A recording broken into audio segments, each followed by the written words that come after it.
enjoy our lecture today.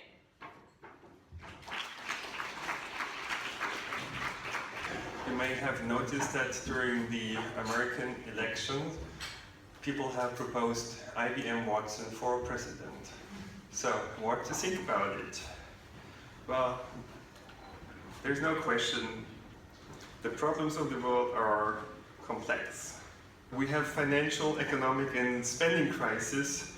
Actually, we have not even overcome the last financial crisis. The next one is probably just in front of the door. We have conflicts and wars, and some of them are related to climate change.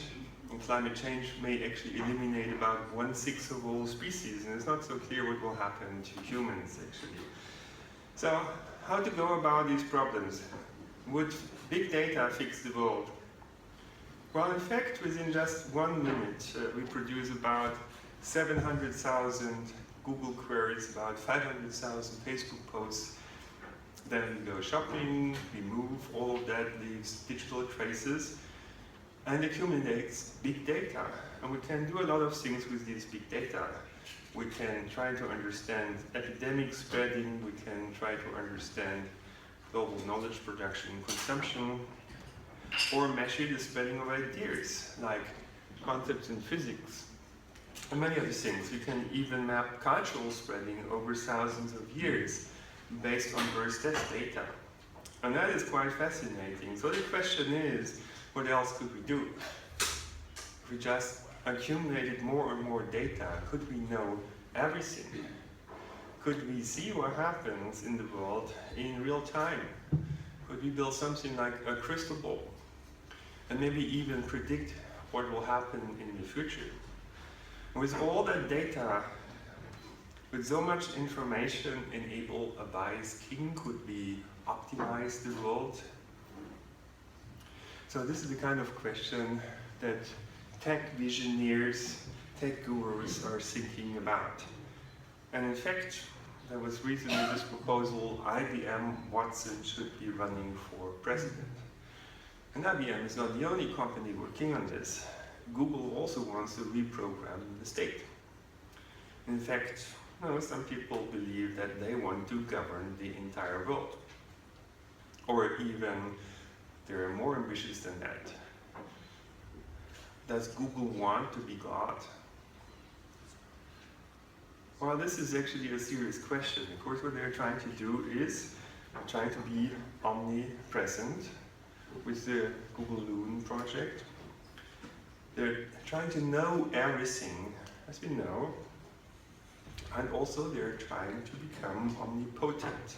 It means to be powerful in terms of being able to change the world. And how they do this will be explained later on. So, for example, they're capable of influencing our voting behavior, but this is not enough. Actually, they're trying to be emperor over life and death, so they're trying to get rid of all diseases, and they're even trying to build new intelligent life, and this is super intelligent. So, is Google God? Some people think.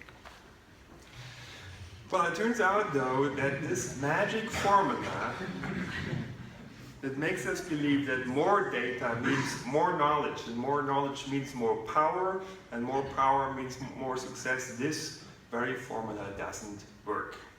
Sometimes, at least.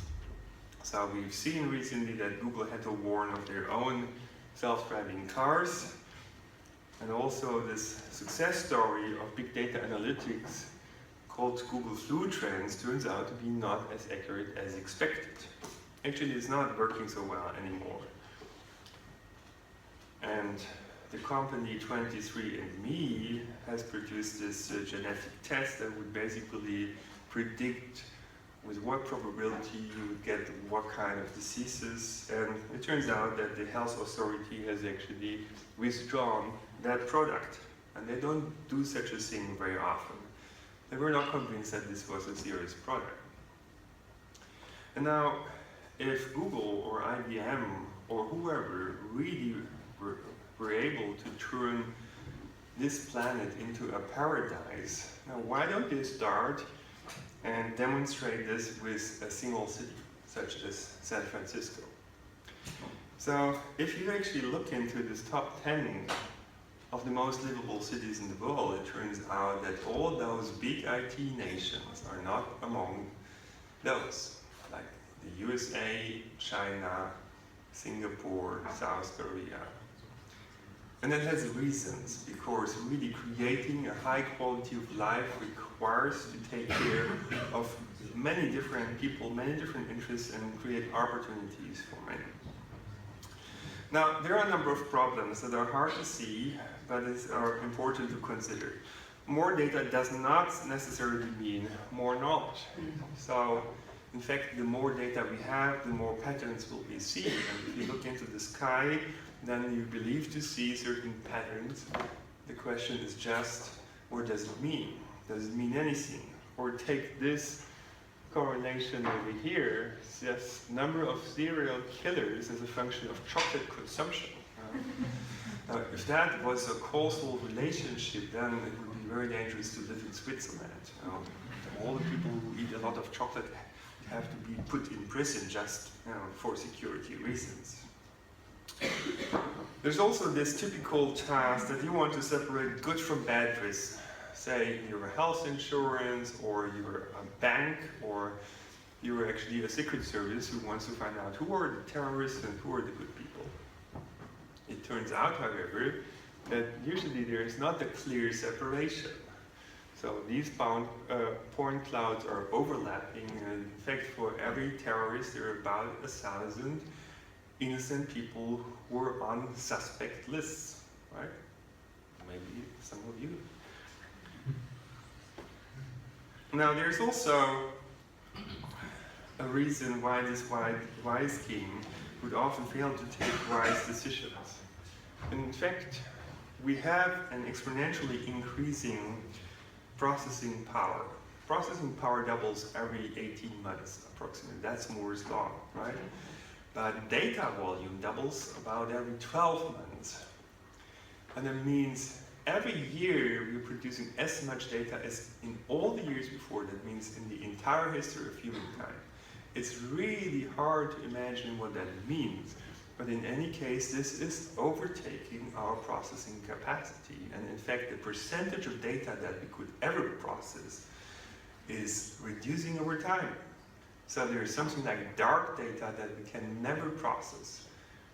We need to decide what are the data that we process, right? And that creates a flashlight effect. We need to focus on something. And as we focus on something, it turns out that we will overlook other things. For example, most people haven't seen the financial crisis coming. And also, most people, even secret services, didn't see the Arab Spring coming.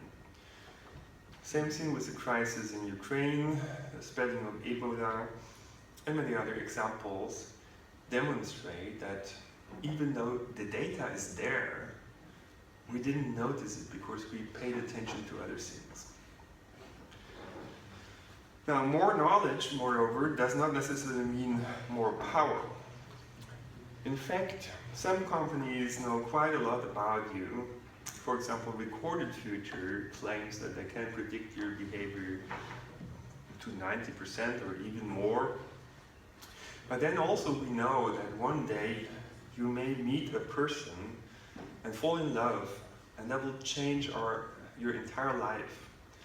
And if you're a powerful person, then it could also change the lives of millions of people, right? So interaction changes everything. And that's why a top-down control society doesn't work well.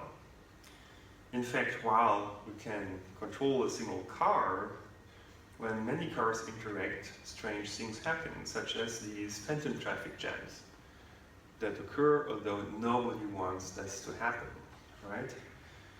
So what happens here is that small variations in the speed are actually amplified, and in the end, there is kind of a loss of control in the system. We call this systemic instability. And even if we knew all the sorts of all the people, we could not prevent these phantom traffic jams from happening. So mass surveillance wouldn't fix the problem, right? There are many other problems of this kind which are based on systemic instability.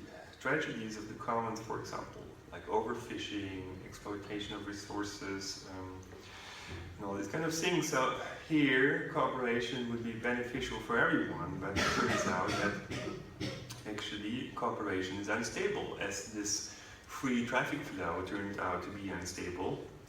And that's why cooperation erodes and we end in this tragedy of the commons. Under unstable supply chains, and we know that these things happen even on the scale of the world economy, that booms and recessions. Also, crime is based on unstable dynamics and crowd disasters. In these crowd disasters, usually nobody wants to harm anybody else, but people die. So the situation gets out of control. Conflicts as well, right? So there are many divorces that were not intended. It just happens. Things get out of control, and these things happen between countries too. And revolutions. So this is the kind of problems that happen in the course of systemic instabilities. And when we have such a situation, then basically a small perturbation in the system can mess up the entire system. And the impact could be on a global scale.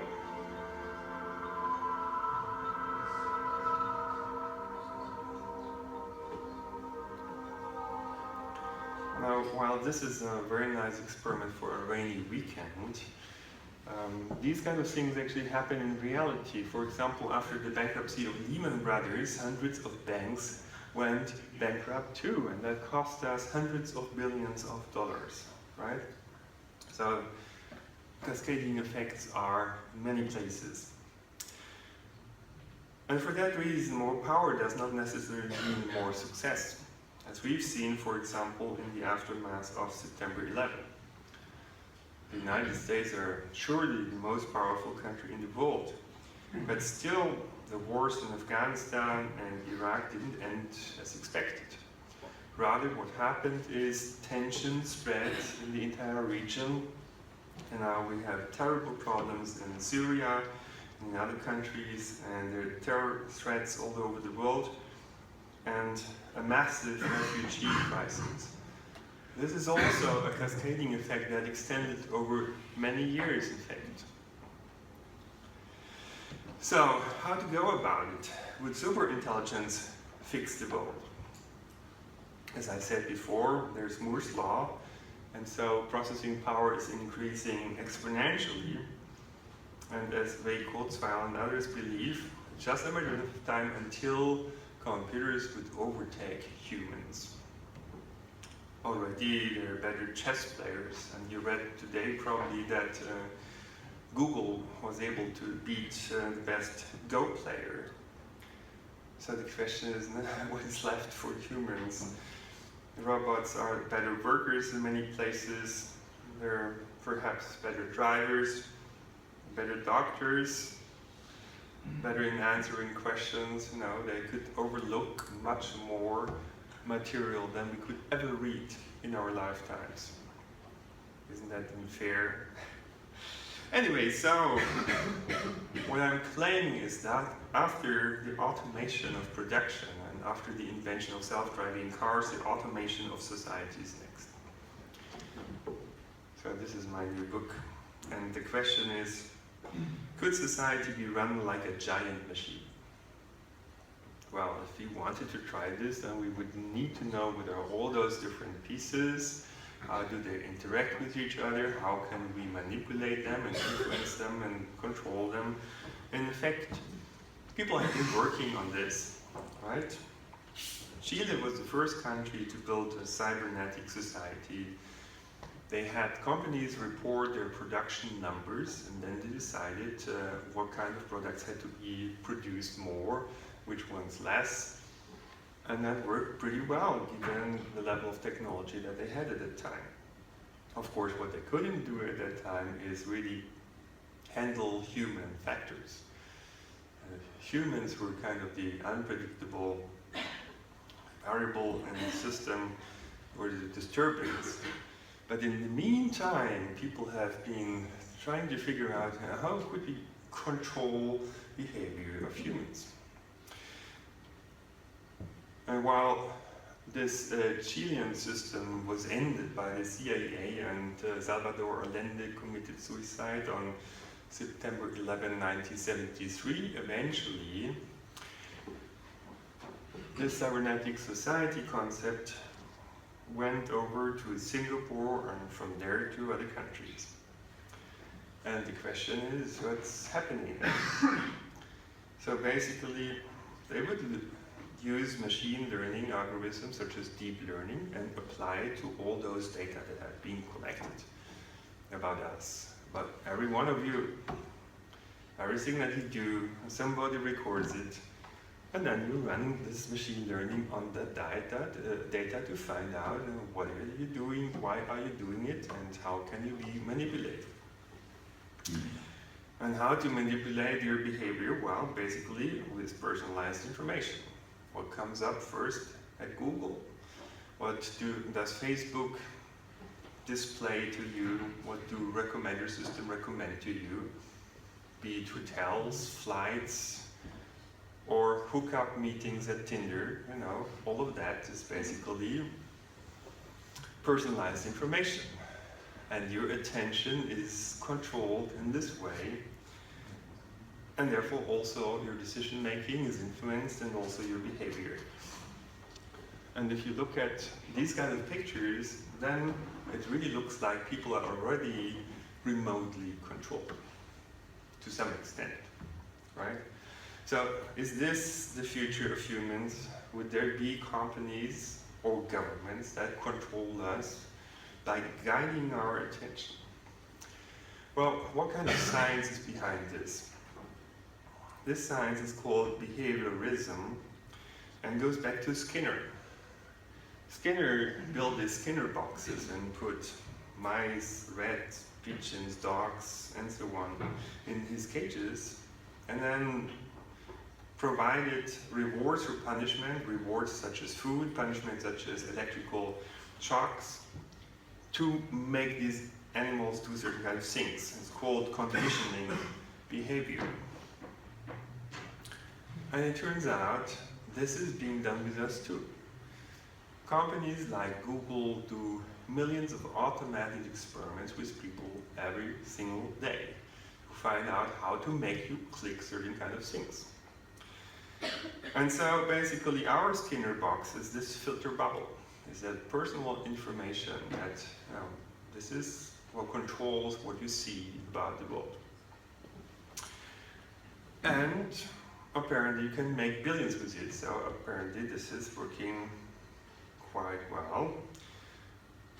And you wouldn't be surprised that politics is finding this technology interesting too.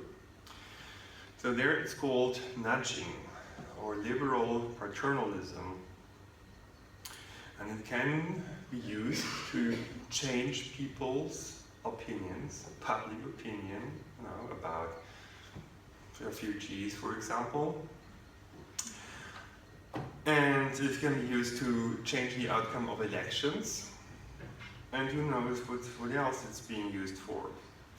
The problem is, while it doesn't hurt, actually, it makes it more difficult really to think out of the box, to be creative, innovative, and all these kind of things. And also, the filter bubble effect creates something like progressive polarization. That means our society falls apart.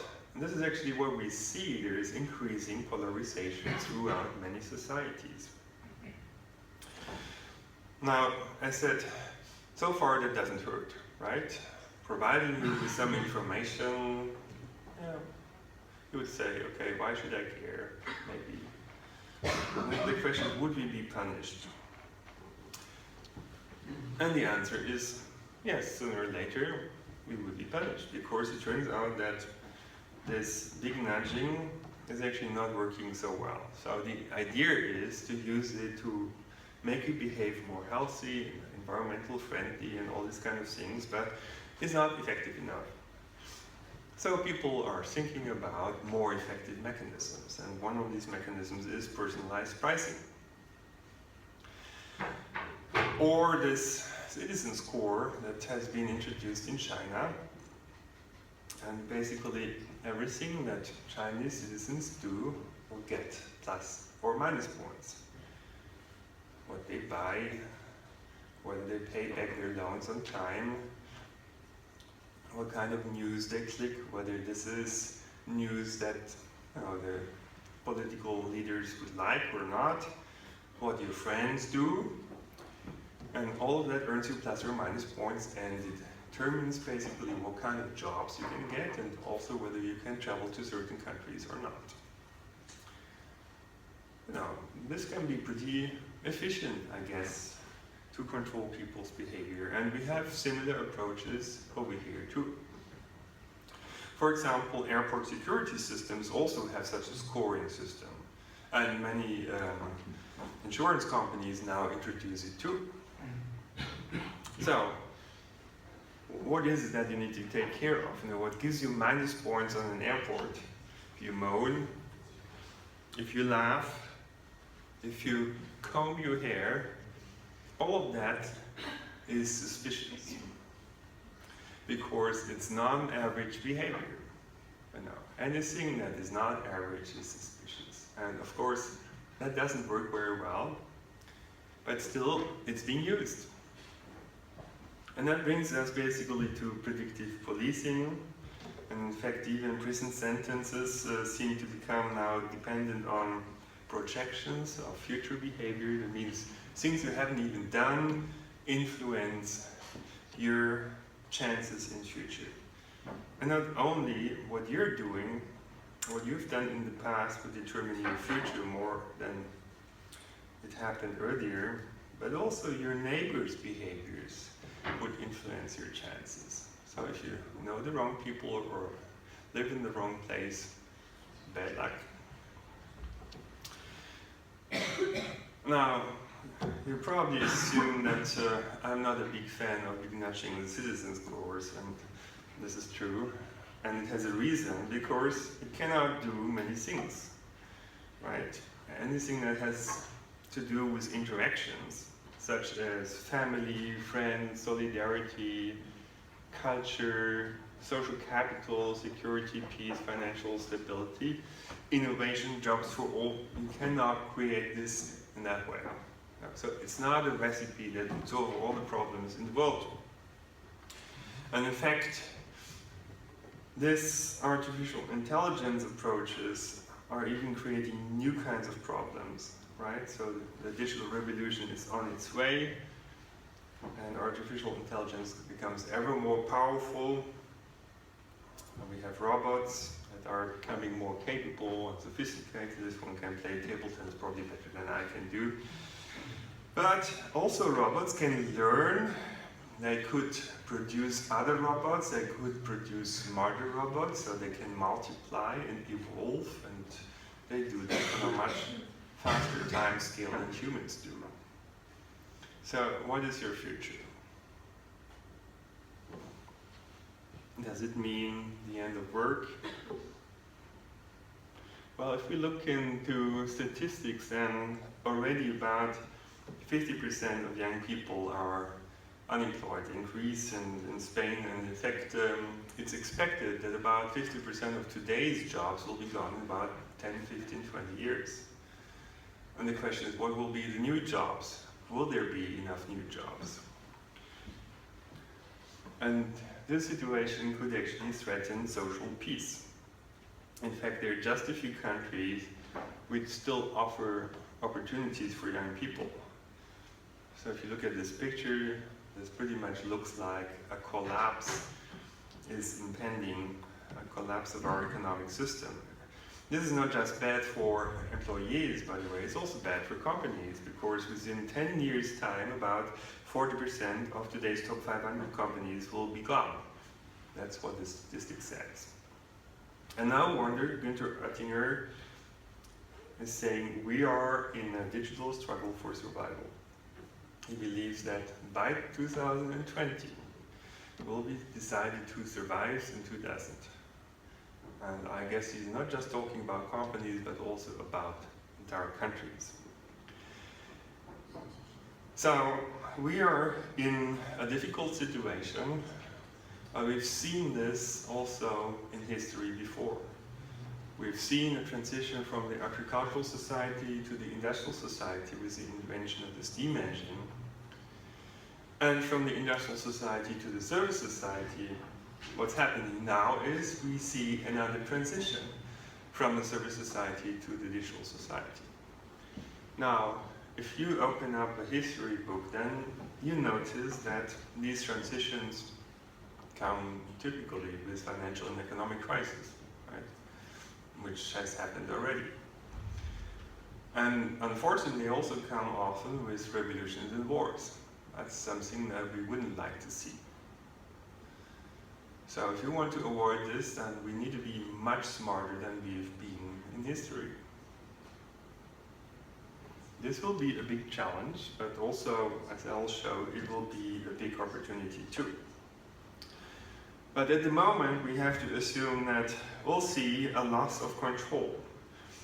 And partly because the complexity of the systems is increasing even faster than the data volume. Of course, as we go on networking systems, that creates new opportunities, combinatorial opportunities, and this is exploding even faster and exponentially. And it basically means that sooner or later we'll lose control if we try to control those systems in a top-down way. Now, if you open the newspapers, if you listen to what people discuss at the World Economic Forum, you could already think that this is the situation we're actually in. We've lost control. The good news is there is another control paradigm, which is distributed control. I will come back to this later on. So, to give a little bit of evidence for this loss of control, cybercrime is exploding. It costs us now $3 trillion a year. In a few years, it might be 10 trillion, and 20, 50, you know. So how can we handle this? And it seems like even IBM's Watson computer doesn't have a solution for this. The problem is there are two kinds of companies, those who have been hacked and those who don't know yet. And in fact, even the US military, the White House, the Pentagon, all of them have been hacked. So if they don't have secure systems, can we build secure systems at all? Would it just be a matter of time until terrorists or organized criminals would get control over these powerful IT systems? Can we take the risk? And in fact, people like Elon Musk are pretty much concerned about superintelligence systems. So he said, worth reading Superintelligence by Bostrom. We need to be super careful with AI, potentially more dangerous than nukes. And why is this? Well, first of all, artificial intelligence will reorganize our entire economy and society. So it will be absolutely differently organized in a couple of years from now. But also, AI is being used for cyber attacks and even for warfare. And that's why there has been this open letter from AI and robotics researchers that have tried really to stop autonomous weapons. And it's really astonishing, there were more than 20,000 signatures. Unfortunately, governments are still, and companies are still building these kind of systems. And then the question is, what would these systems do in a world where we have a lack of sustainability? In a world where we are overusing resources by 50% on average. And so everyone who has done a little bit of math knows that this cannot go on forever. In fact, the situation is like this. We've seen an explosion of the population as we've built an economy using oil, gas, and coal. population has increased by a factor of 5 or even 10. Now, that has also increased, of course, CO2 emissions dramatically, right? And with the climate summit agreement in Paris, it was decided that we need to reduce CO2 emissions considerably, which means nothing else that we need to reduce the use of oil, gas, and coal. However, oil, for example, is being used to produce fertilizer. It's also needed to use nitrogen, phosphorus, to build fertilizers, right? These are short resources too. Water is becoming short. That means all the stuff that we need to feed people is running short. And so the question is, what will be the carrying capacity of the world if we reduce the use of oil, gas, and coal? Could we still feed 7 billion people? Or how many people could we feed? How many people would die? And how would they die? And there is a debate now in artificial intelligence about ethical dilemmas related with self-driving cars. And so the scenarios is basically there's a car, it's assumed that that car for whatever reason cannot stop early enough anymore. There will be an accident, somebody will die. Should it be the driver of that car, or, well, the person sitting, the passenger actually sitting in that car? Should it be the cat, a person? Should it be a child or the grandmother? Should it be the student or a politician, you know? So, if you can choose, if your self-driving car can take a decision, who would die? What would be the decision criteria? Would it be the citizen score?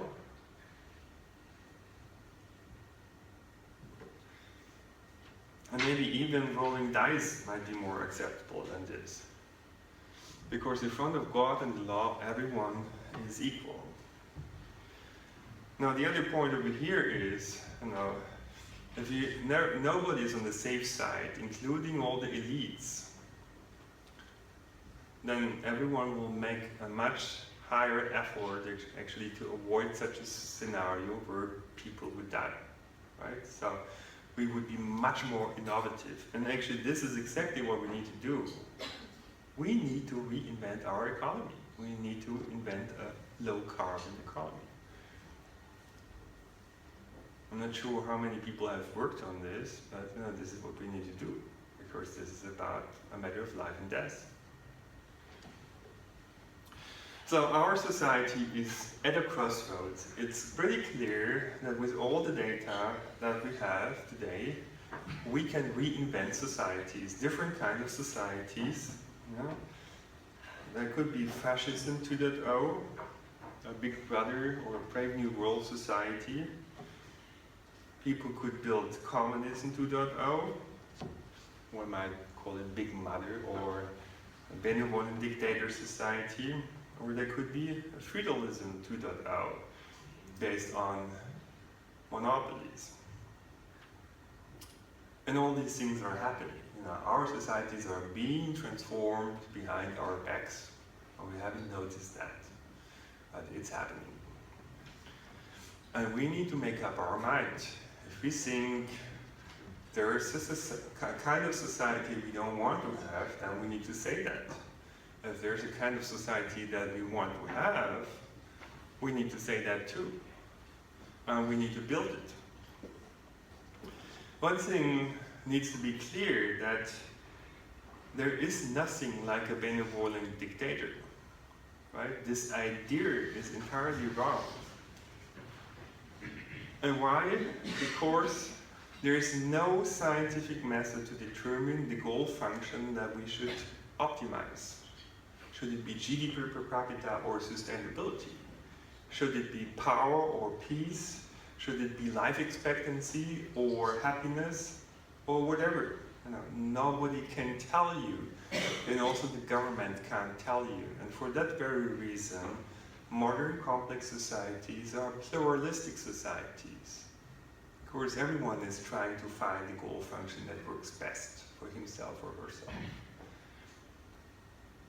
And a supercomputer, and even an intelligent one, cannot determine that for us. We need to do that ourselves. And also, we need to be worried about power differential. So if there's too much difference in power, this is what happens. So in the 70s, the Stanford prison experiment was performed with students like you. And they made tests with the students. Everyone was psychologically normal. And the students were split up into two groups. Those who played prisoners and those who played guards. Prisoners didn't do anything bad. It's just, they rolled the dice and that's how they became prisoners. Now it turns out that this experiment should have run for 3 weeks' time. It had to be stopped after 1 week because it totally got out of control. These are the kind of pictures from that experiment, remind you very much of what happens in Abu Ghraib, right? So if there's too much power, if there's no balance of power, this is the kind of thing that happens. And this is what we're seeing in various countries these days. Adieu, Turkish democracy. Is democracy dying in Poland? France risks democracy with state of emergency. And so the question is, who's next? What about Germany? What about the Netherlands? What about UK? No, this is not theory. This is happening. So we may lose everything we built over hundreds of years. Self-determination, freedom, human dignity, assumed innocence, fairness, justice, pursuit of happiness, pluralism, democracy, and many other things, including jobs. The question is what to do now. Well, I believe that we need to ensure democratic control by the parliament. We need to ensure scientific use of these IT infrastructures. We need to ensure ethical use, transparency, security, and other things, including informational self-determination and compensation of victims. But altogether, I think we need to have a new paradigm. Because it's clear that this technology will not solve all our problems. In fact, even now we have better technology than ever and more data than ever. The situation in the world hasn't improved. There are a lot of things that are going wrong. The financial system is unstable. Peace is unstable. We have not solved the global warming issue. We don't know how to deal with mass migration. All these kind of things, it's like things are getting out of control. It's in a perfect storm. We need to have a new paradigm. And in fact, there is a new approach, which is compatible with self-determination, with democracy, and with free entrepreneurship. And this is distributed data, storage, and control. And we started to work on this. And I'd like to invite you to participate in this effort. We're building a platform, a participatory open platform called NervousNet, and this PhD program in Delft that was mentioned before is actually contributing to this with 12 PhD students. We're looking for more people to help because that could change the world to the better. That could help democracy. That could help solve problems. And we need to be aware that it took about 10 to 20 people to build the HTTP protocol, and with this the World Wide Web in the beginning. It took about 40 people to develop WhatsApp, which is being used by almost 1 billion people. So all of you, as you're sitting there in this classroom, you could change the world, because now we can build these platforms. And in fact, there's a new technology that I believe will change everything, the Internet of Things. And without knowing, most people don't know, you probably do, smartphones have about 15 sensors in them. We don't use them consciously usually. We could use them, and we could connect smartphones to build a global measurement system. Just the point, of course, is that we'd like to have a system that we can trust, right? And that requires that your smartphone is not just taking away all sort of data and spy on you, but you are in control, right? So what we've done is we have allowed you to control more or less everything in the system. You can decide what are those sensors that you're opening up, and whether you're using those data just for yourself, like for a smart home application, or whether you want to share this data with others. And the idea is to run this Internet of Things as a citizen web, like we all together, to create data for everyone and new opportunities for everyone. In fact, NeuroSnet could do quite a few things for us. It can do real-time measurement, it can help to create greater awareness, can help to progress science, and to support self-organizing system and collective intelligence. Let me elaborate this a little bit more. Real-time measurement of externalities. Well, for example, if you shake your smartphone, the accelerometers will notice. So there's a measurement in X, Y, Z direction, and you wonder maybe, what is it good for, right? Now, if one of our smartphones would shake, then that wouldn't necessarily mean anything important, but if all our smartphones would start shaking at the same time, then it would probably be an earthquake, right? And we wanted our smartphone to alert our friends, family to get out in a safe place. We could use our smartphone also to map crisis and help us in all sorts of situations. We could use all those data to create greater awareness, to build compasses for decision makers. Compasses that could even make things visible that we can't see, hear, and feel, such as social capital, trust, for example, reputation, solidarity. You know, it's like at these times when we started to build microscopes and telescopes to see things that we couldn't see before. So we are entering a time of measuring the world 2.0. You all could be pioneers and discover things that people had never seen before. This is, of course, much simpler to map noise, to map luminosity, or to map resources and who uses them. And in fact, we've started to build an app for this. It's called Swarm Pulse. And in this app, you can make geolocated measurements of light or noise. Or also send a geolocated text, and that could be a link to a Flickr photograph or to a YouTube video. And so you can imagine that we would start to map the world around us, like the forest and all its trees and all the animals there and how the ecosystem changes over time. You know, all of that becomes possible. Or we can do even more fascinating things. You know, we can build systems that have real-time feedbacks to support self-organization. So then systems would come up with certain kind of properties and functionalities like magic by themselves. And we could apply this feedback system on different levels in our society, from neighborhoods to cities to entire countries. But that would be very different from what I talked about before, right? Before, I was talking about control systems where a supercomputer would decide what everyone had to do. This gives you freedom, but there is a feedback that supports coordination. So how to make self-organization work? Well, complex systems, I admit, are difficult to understand, predict, and control, but they have an interesting feature.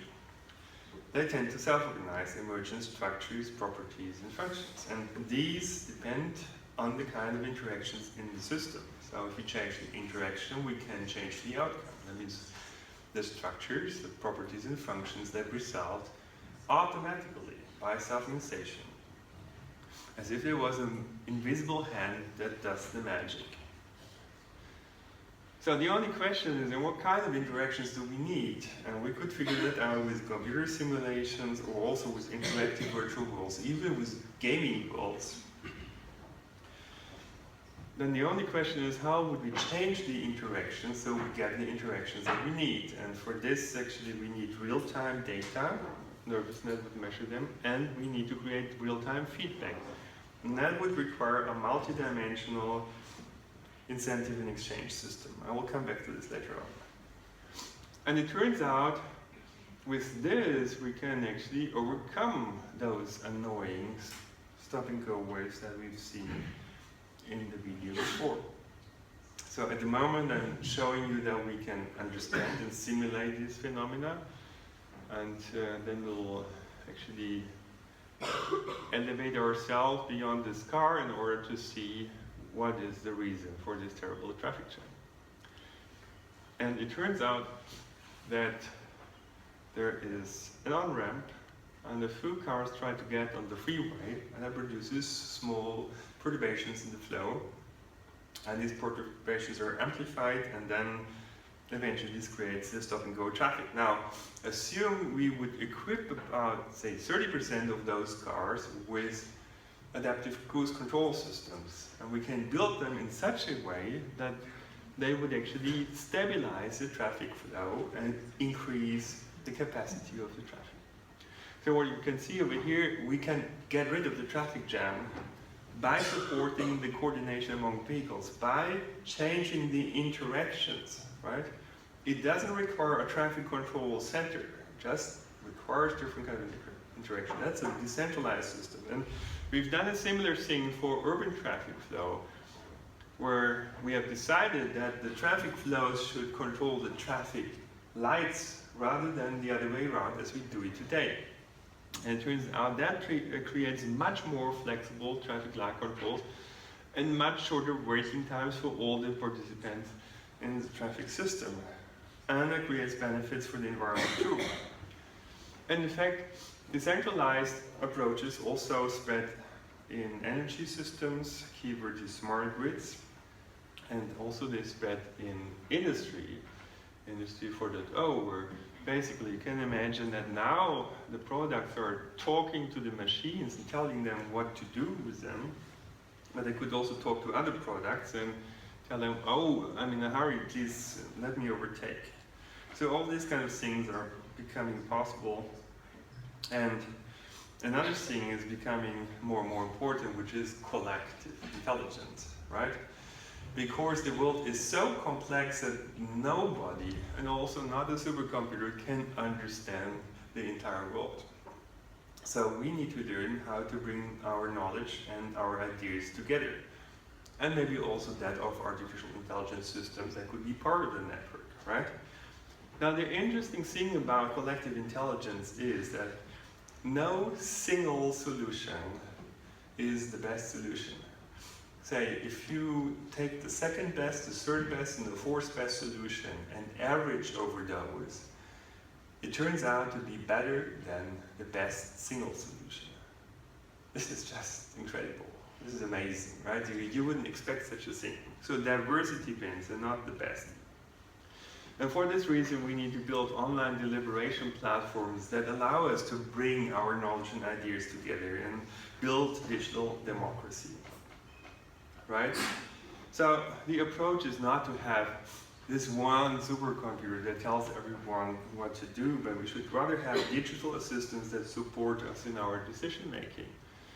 Take a guidance system. Good example, right? We are in control. We can turn it on or off.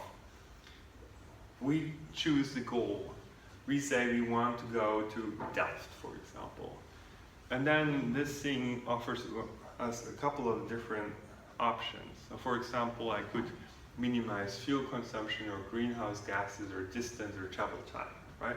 So I'm in control, I choose, and then assistant helps us to reach our goals in the most efficient way.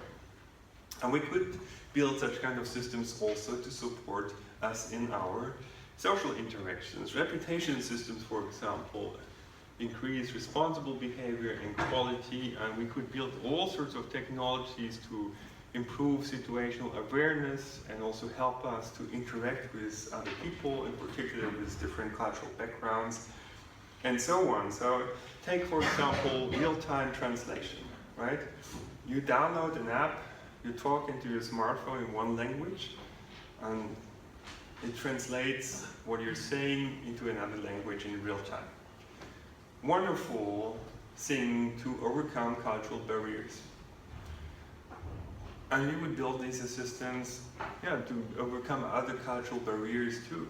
So in fact, every culture is made up of thousands of success principles, but most of them haven't been written up or operationalized. There are no mathematical formulas for them, but we could try to do this. We could then try to recombine all those different success principles to come up with better solutions. Then, of course, the question is how to create new jobs. I said that a lot of old jobs would be gone, and how to earn money in the future. Well, first of all, we need to build this post-carbon economy, right? And for this, we need to reduce the use of resources. We need to reuse them, recycle. This is really important. Then, of course, there will be the digital economy that comes up. So information and knowledge production will be really key. Creative work will be more important. Personalized products. And we could produce them even ourselves at home, locally. We could create our own businesses and sell our products around the entire globe, in fact. Co-creation will be much more important. We'll be creating our own teams, network thinking, sharing. All of that will become important. And in particular, we should think about the future economy as an information, innovation, production, and service ecosystem. So interoperability is really key because that allows us to combine existing products and services to build new products and services and thereby boost exponential innovation. In fact, as I said before, about 50% of our economy is going to disappear, our classical economy, by automation or rationalization, right? So half of our economy has to be reinvented. This is your job. Yeah. And that would be the digital economy, right? A non-material economy, in fact. And this is interesting because this is an unlimited economy. It's not a zero-sum game, right? If I want to have more in this digital economy, I don't have to take it away from others. Information can be multiplied as often as we want. We can use it in a million different ways. This is fantastic, right? Sharing information could increase the value of that information. So that works completely different from the material economy. So we only need to create the right kind of framework for this new economy to flourish. How can we turn the digital desert where there are just a few big IT companies into a digital rainforest? Well, we need to have the equivalent of water, right? So this is the point. But another point is really that here in this digital rainforest, there would be resources in abundance for everyone. And even the biggest trees are much bigger than those trees over here, right? So everyone can be better off if we just create the right kind of framework. And one of those frameworks is what I call finance for the dough. Money that is being created in a bottom-up way, right? So today we have this trickle-down economy. The idea is you put money in a top-down way, so ECB or Fed, and you name them, they're putting trillions into the markets. And the idea is that this money would be taken by entrepreneurs to establish new companies, production factories, new products, new services, and that would boost the economy. and that money would also arrive at your bank account so you could consume more, but it turns out it didn't happen, right? So they pumped in more and more money, but the world economy is just not boosted again. It's not restarted. So that is pretty bad because this economy is made in such a way that it can only work if it grows. If it doesn't grow, it will most likely collapse. And that means we need a new kind of economy. We need a new kind of financial system. What I'm proposing is to add, besides the money system that we have, this additional money that's being created in a bottom-up way, and it's multi-dimensional, right? There would be many different currencies that reward social activity, environmental activities, and all these kind of things. And Bitcoin has shown it's possible to create money in a bottom-up way, right? Before, if you wanted to buy gold, you needed to be rich. Now you can turn bits and bytes into Bitcoins and buy gold from it, right? I mean, a dream came true. Nobody really thought that was possible, but it is. So, I'm concluding. I believe if we go on as before, we may end in serious disaster characterized by loss of democracy and freedom, mass unemployment, financial and economic collapse, resource shortages, serious climate change, and or global war. And I don't think that superintelligence will prevent this, but a digitally upgraded socioeconomic system may do so. So what I'm saying is we need a new paradigm. We need to reinvent our financial and economic system as all those different sectors of economy and how we organize things are being reinvented with digital technology. So why not the financial system? And that brings us to capitalism 2.0, which I believe, according to how I imagine it, would be created by marrying capitalism and democracy with the use of the Internet of Things and a distributed approach. So it would be decentralized. It would be an information, innovation, production, and service ecosystem. Network interactions and cooperation dominate in that system. We would open up unused resources for use. Sharing economy is just one aspect over here. We would engage in transparency and interoperability. We would create participatory opportunities, pluralistic ones. We would support co-creation, collective intelligence. We would give scientists and young entrepreneurs, that means you, more freedom. We would promote a circular and sharing economy, and we would measure externalities, price them and trade them in this Finance 4.0 system, and enable the so-called self-organization, coordination, and co-evolution of systems. That means the world of the future that I imagine will be the superior model of our economy and society, will be one where we would have a networked, well-coordinated, distributed system of largely autonomous systems. And why can I claim this? Because we've had a competition of systems before. We had a competition between communism and capitalism won. That was because it was a bottom-up system that allowed for innovation and entrepreneurship and you to bring in your ideas. So let's do this together. Thank you.